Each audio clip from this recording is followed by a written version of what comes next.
that the Hindu, you know how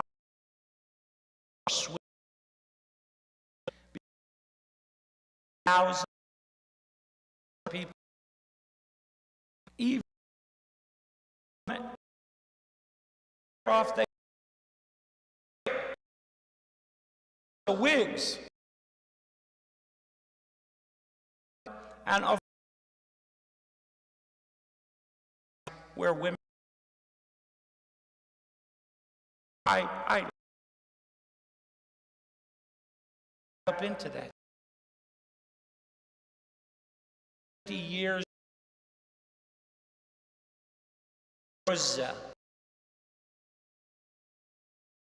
and now la ilaha illallah.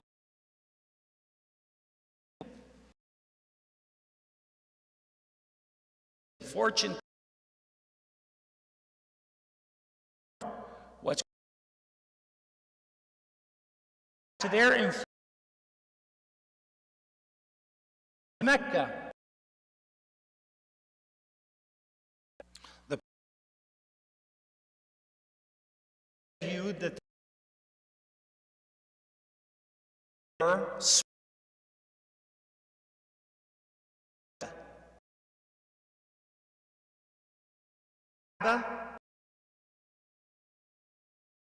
dirty clothes that are full of sin and make tawaf around the Kaaba. No. You've got to buy a fresh set of clothes just for that arrival, and it has to be from the people of Mecca, from those who reside in Mecca. Well, what about if you can't afford it? Well, then you're going to make tawaf naked. And that's what they did. Because the businessmen of Mecca, Ubay ibn Khalaf, Umayyah ibn Khalaf, Abu Jahl, Abu Lahab, they would rather these people come and circumambulate the Kaaba in the nude than to not buy their products. Right? And so La ilaha illallah, it wasn't just an issue of religion for a lot of them. Yes, it was that for some. But just as today, not all people are religious or particularly spiritual, things were like that back then as well. You have your businessman's, agenda. You have the shrine keeper man, their agenda. You have the different characters that are all benefiting from the fables and the tales and the superstitions of the idols of Mecca and the surrounding idols. Dhul Khalasa. Anyone know Dhul Khalasa? Is another idol. Esh Dhul Khalasa. The Prophet sallallahu alaihi wasallam said at the end of time, before the hour starts, that people will resurrect Dhul Khalasa and Allat wal Uzza, and they will worship these idols again. In Sahih Muslim, Dhul Khalasa is the main idol from the land of Daws. Who is from Daws? Abu Hurairah radiyallahu anhu. The land of Daws has their idol, Dhul Khalasa, and Khuza'a has their idol, right, of Al-Uzza, and Quraysh has their idol of Allat, Hubal, and the other places, they have their respective idols and shrines, and people come in droves to come and visit these idols. So you're coming now with this La ilaha illallah. We can't just allow this to happen. There's only one who's worthy of worship. We cannot worship anyone or anything else. No. Therefore, all of these things are to be taken off of the board. And now what happens? My father's father's father, was a devotee of Allat. And my father and his father before him. And we are all the gatekeepers of Allat for generations. Now you're telling me all of that was invalid? And so it's the implications of La ilaha illallah. So Allah tells the Prophet sallallahu alayhi wa sallam, وَدُّوا لَوْ تُدْهِنْ فَيُدْهِنُونَ. They wish that you would compromise so that they could compromise with you. What did their compromise look like? Well, for instance, one of the ideas that they floated was, look, we will worship Allah alone without any partners for an entire year. And then the following year, you all will worship with us our gods for a year. For an entire year, we will pray and do everything as Muslimin and only worship Allah. And then the following year, you guys now worship with us. And can this happen on the individual level?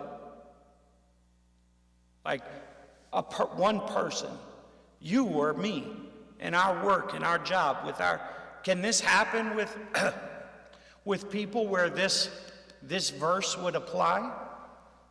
What about if someone says, look, I'll come to the masjid with you to become Muslim if you come to my temple with me?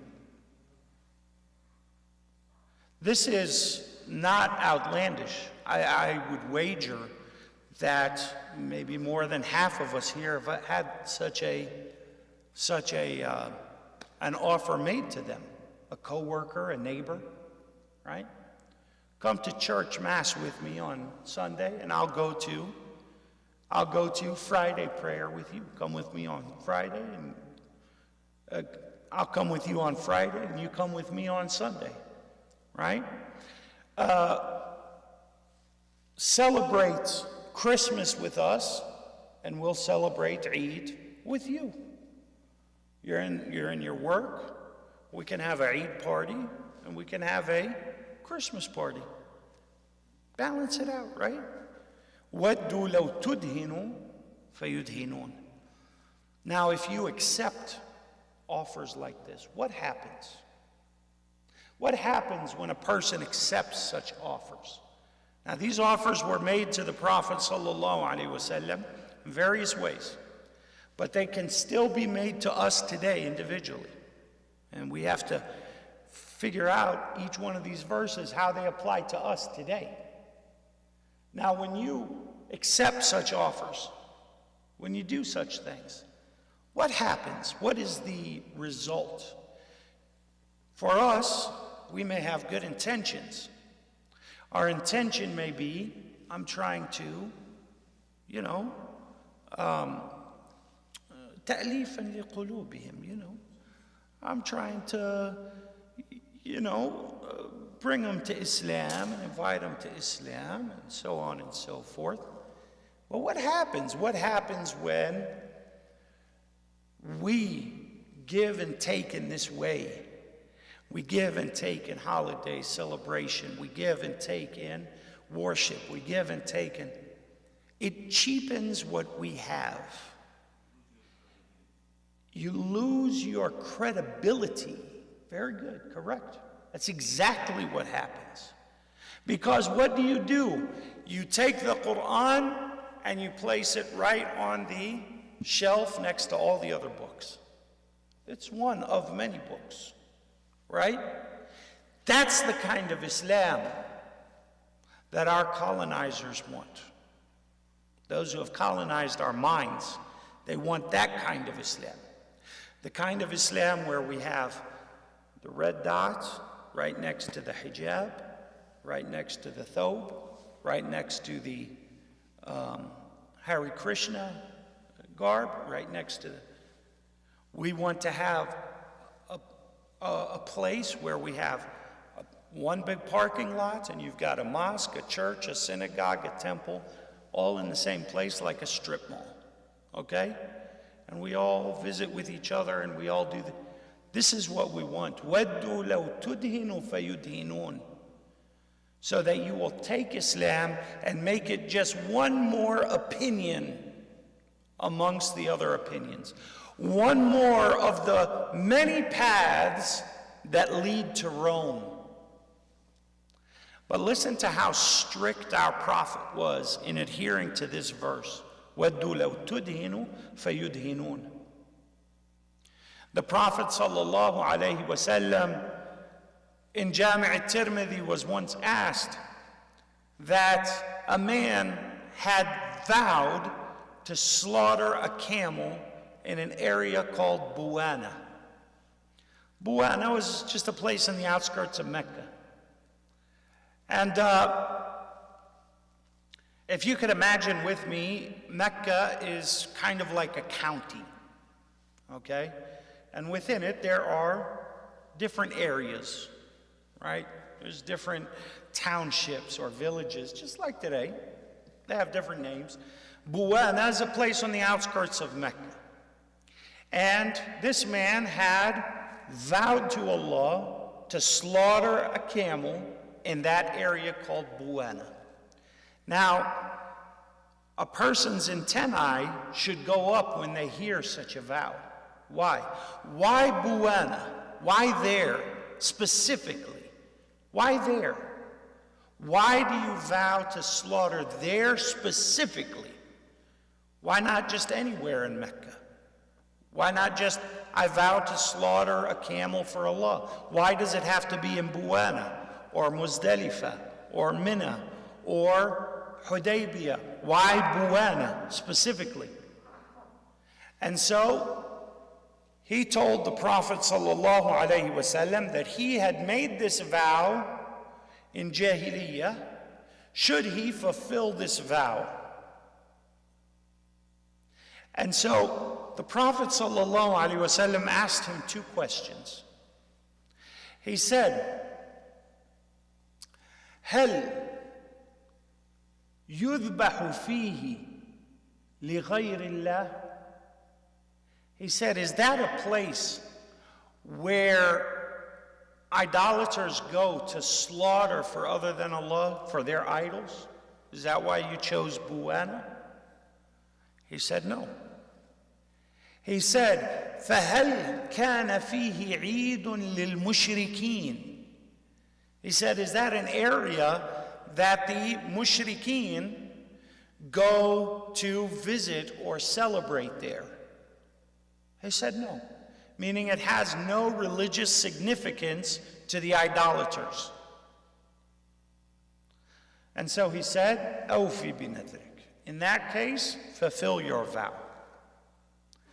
Meaning that if that were a place where other than Allah was slaughtered for, not permissible. It is not permissible to slaughter for Allah in a place that other than Allah is worshipped. That's how far the Prophet understood, وَدُّوا لَوْ تُدْهِنُوا فَيُدْهِنُونَ. We're not even going to mix places. We're not even going to worship Allah in the same place you worship Allah other than Allah, in the same way that you worship other than Allah.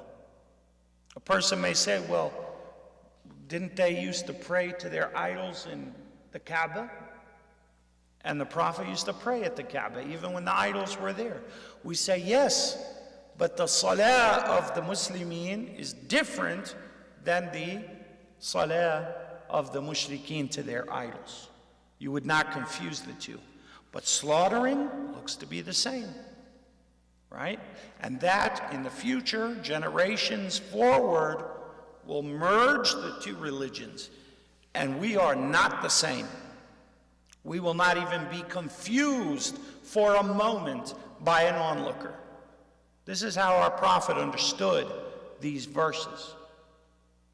And so, tomorrow night, inshallah, Saturday night, maybe Sunday night now, one of these nights, the next time we talk about this, we will take two examples of mudahana from the Prophet's seerah. And we will, not from him, from other people, obviously the mushrikeen or those who compromised. And we will take a couple of examples of mudara, which is the difference between being political, and diplomatic, and being compromising and accommodating. Those two things are not the same.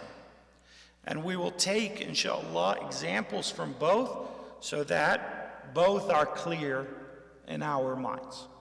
نسأل الله سبحانه وتعالى بمنه وكرمه وجوده أن يعلمنا من كتابه ما جهلنا وأن يذكرنا منه ما نسينا وأن يجعلنا ممن يقومون به آناء الليل وآناء النهار. نسأله تعالى أن يجعلنا من أهل لا إله إلا الله وأن يجعلنا ممن يقومون بها وبحقوقها وبواجباتها وأركانها وشروطها، وأن يجعلنا الله سبحانه وتعالى أولى بها وأحق بها وأهلها، وأن يجعلنا مع نبينا محمد صلى الله عليه وسلم يوم البعث تحت لواء الحمد. والله أعلم. صلى الله وسلم على نبينا محمد وعلى آله وأصحابه أجمعين.